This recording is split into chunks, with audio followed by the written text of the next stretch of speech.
Donc, nous venons de voter un schéma économique. Bien évidemment, comme dans le mandat précédent, le tourisme fait partie aussi intégrante dans ce schéma économique. Et j'en profite pour remercier mon prédécesseur Nicolas Daragon pour tout le travail effectué. Mais nous avons pensé que c'était important et pertinent de dédier un plan au tourisme pour bien montrer les directions et là où l'exécutif souhaite mener la région sur ces thématiques tourisme. Alors bien évidemment, dans ce plan, on fait un bref rappel de tout ce qui a été fait sous le mandat précédent en faisant un bilan des actions. Mais je souhaiterais insister parce que le tourisme, c'est une filière qui a été vraiment impactée, comme d'autres d'ailleurs, par la crise sanitaire que l'on a connue. Et la région a été vraiment aux côtés de cette filière, puisque c'est pas moins de 11 000 projets qui avaient été soutenus pour un montant de 47 millions. 500 projets au niveau de la montagne pour 9 millions et 156 hébergements collectifs pour 6 millions d'euros. Donc là, il y avait vraiment eu un soutien très important. Et le plan tourisme, enfin le tourisme sur le mandat précédent, c'était 200 millions d'euros. Et là, le plan que l'on vous présente, comme ça a très bien été dit, est de 300 millions. Donc vous voyez, avec une dynamique très intéressante. Alors évidemment, j'ai commencé... Il me reste quelques départements, mais bon, j'ai fait la majorité des départements pour aller à la rencontre des territoires, parce que c'est fondamental d'être au plus près du terrain pour voir quelles sont les attentes sur les projets, comment on peut accompagner au mieux au niveau de la région pour donner cette dynamique et cette impulsion. Et puis, bien évidemment, nous avons des objectifs, rester bien sûr dans le top 5 des régions européennes et au niveau de l'international, mais surtout ne pas rater ce tourisme de proximité qui a vu jour suite à cette crise Covid. C'est-à-dire qu'on s'est rendu compte qu'il y avait une majorité de gens qui ont redécouvert ce tourisme de proximité sur une journée, 2 journées, 3 journées. Et ça, il faut vraiment le fidéliser.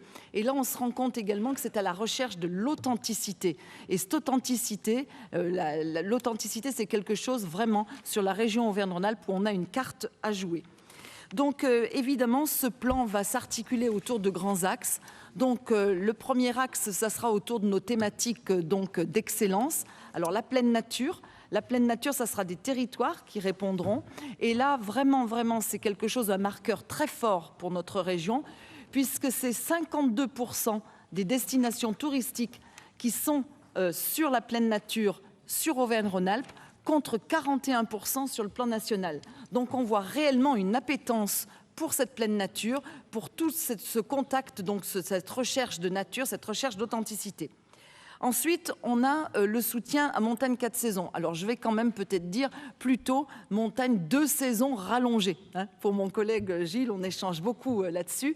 C'est-à-dire que bien évidemment, ici, c'est de pouvoir allonger la saison d'été, allonger la saison d'hiver et aider ces territoires de montagne à se diversifier suite évidemment au changement climatique, mais aussi pour faire vivre ces stations le plus longtemps possible. Ensuite, l'autre thématique sur le thermalisme. Alors le thermalisme, bien évidemment, on continuera d'accompagner nos stations thermales, mais là on a quelque chose de tout à fait nouveau, c'est la station thermale de pleine santé. Donc qu'est-ce que c'est une station thermale de pleine santé? On souhaite les voir émerger sur nos 24 sites. Alors, sachant que la station thermale, c'est aussi une destination touristique à part entière. C'est-à-dire que la station, elle a un patrimoine culturel, elle a un patrimoine naturel. Donc tout ça, ça sera pris en compte dans l'offre. Et le tourisme pleine santé, c'est faire de la prévention, pas simplement du curatif. Vous savez, souvent on est sur les cures médicales de 3 semaines. Et là, j'en profite pour dire que sur la région Auvergne-Rhône-Alpes, nous avons les 12 cures possibles au niveau des prescriptions médicales. Mais là, on souhaite arriver sur une cure peut-être plus courte et faire de la prévention. C'est-à-dire les gens vont aller se ressourcer, apprendre à mieux manger, profiter d'un environnement naturel intéressant, gérer leur stress, etc. Ça aussi, c'est également du post-Covid. Alors l'itinérance ensuite, même chose. On s'est rendu compte d'un regain très important et une appétence pour l'itinérance. De nouveaux touristes pratique l'itinérance, soit en famille, soit seul, mais on a vraiment quelque chose de très important et une carte à jouer là aussi, avec des grands chemins qui traversent notre région. Je ne vais pas rentrer dans trop le détail parce que sinon je serai trop longue. Et bien évidemment, ces itinérances, eh bien, il va falloir les aménager au mieux, aider donc les territoires à les aménager au mieux pour accueillir évidemment de façon de plus en plus positive tous ces nouveaux entre guillemets tourismes sur l'itinérance. Ensuite, gastronomie et œnotourisme. Alors, gastronomie et œnotourisme, là aussi, une carte très importante à jouer au niveau de notre région. Alors, la gastronomie, c'est plus de démonstration à faire, hein, donc il y a vraiment des choses très importantes. Continuer à développer la vallée de la gastronomie, mais pas que, s'intéresser aussi à toutes les confréries, parce que grâce à ces confréries, eh bien, on pourra également mettre en valeur tous nos produits régionaux. Donc ça, c'est assez significatif, et avoir évidemment un rapport aux produits locaux très intéressant. Et puis sur l'œnotourisme, alors l'œnotourisme, continuer sur Vignobles et Découvertes, mais travailler également sur une nouvelle itinérance autour d'un projet sur des villages vignerons. Donc ça ne sera pas tout de suite, il faudra peut-être attendre un peu la rentrée parce qu'on va retravailler ensemble aussi avec la direction de l'agriculture. Et puis, comme ça a été souligné, les hébergements, parce que dans le tourisme, l'hébergement est primordial. C'est-à-dire que si l'on veut qu'on ait du tourisme et si on veut allonger les séjours, eh bien, il faut que l'hébergement soit en phase. Donc, un gros investissement pour accompagner l'hébergement, que ce soit l'hébergement collectif pour les jeunes, collectif pour tout public, que ce soit l'hôtellerie donc familiale, l'hôtellerie de plein air et les gîtes. Alors les gîtes, c'est en cohérence avec notre projet sur l'itinérance. On accompagnera de préférence les gîtes qui sont sur les grandes itinérances pour justement avoir une certaine corrélation avec tous nos projets. Et puis les sites touristiques, bien sûr, relancer les sites touristiques parce que ce sont de véritables locomotives pour nos territoires. Alors quand je parle de locomotive, c'est-à-dire que le touriste va aller visiter ce site emblématique, mais l'intérêt, c'est que tout le territoire autour du site puisse bénéficier évidemment des retombées de ces visites. Et créer également une symbiose et vraiment quelque chose d'important entre 25 sites que l'on souhaite identifier lorsque les candidatures seront déposées, pour pouvoir vraiment créer une corrélation des échanges entre les différents sites et bien sûr créer à nouveau une itinérance qui fera le lien entre tous les sites de la région Auvergne-Rhône-Alpes. Quand le touriste arrivera sur un site, eh bien, il saura qu'il y en a 24 autres, donc ça lui donnera peut-être l'idée de se redéplacer sur un prochain week-end, etc. Et là, on générera évidemment de l'économie et on générera de l'emploi sur nos territoires. Alors, des nouveautés, oui, sur le tourisme du savoir-faire. Donc là, je souhaite faire un focus tout particulier sur ce tourisme. En général, le tourisme du savoir-faire, c'est surtout lié au métier de bouche. Par exemple, ça va être sur le chocolat, etc., des choses comme ça.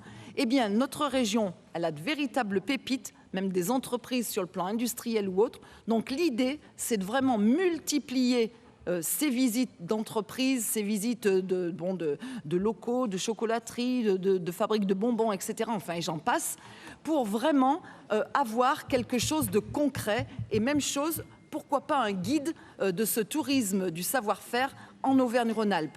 Et n'oublions pas non plus que les gens qui vont aller visiter ces entreprises, eh bien ça pourra leur donner des idées, peut-être éventuellement pour des futurs métiers ou pour une reconversion, etc., des métiers auxquels ils n'auraient pas forcément pensé. Soutenir bien sûr le tourisme d'affaires, parce que le tourisme d'affaires a beaucoup souffert aussi avec le Covid. Les choses ont changé, les habitudes ont changé, donc il y a besoin de donner une certaine impulsion.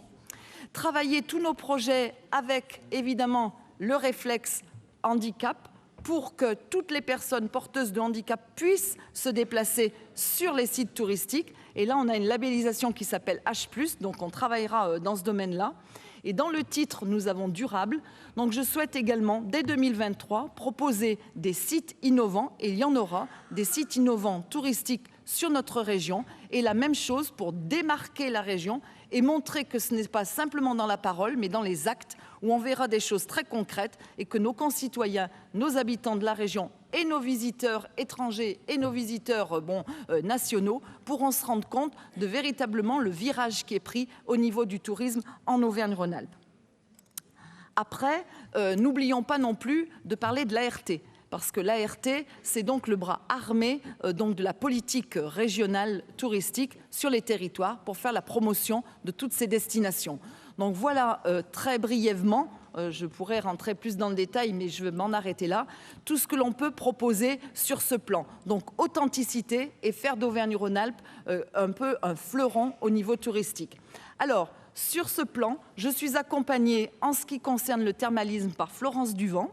Et en ce qui concerne la montagne et les espaces valléens, donc la montagne Gilles Chabert, on travaille en collaboration, et également avec Fabrice Pencook, et sans oublier Patricia Picard, avec laquelle on travaille sur les villages vignerons. Voilà mes chers collègues. Oh.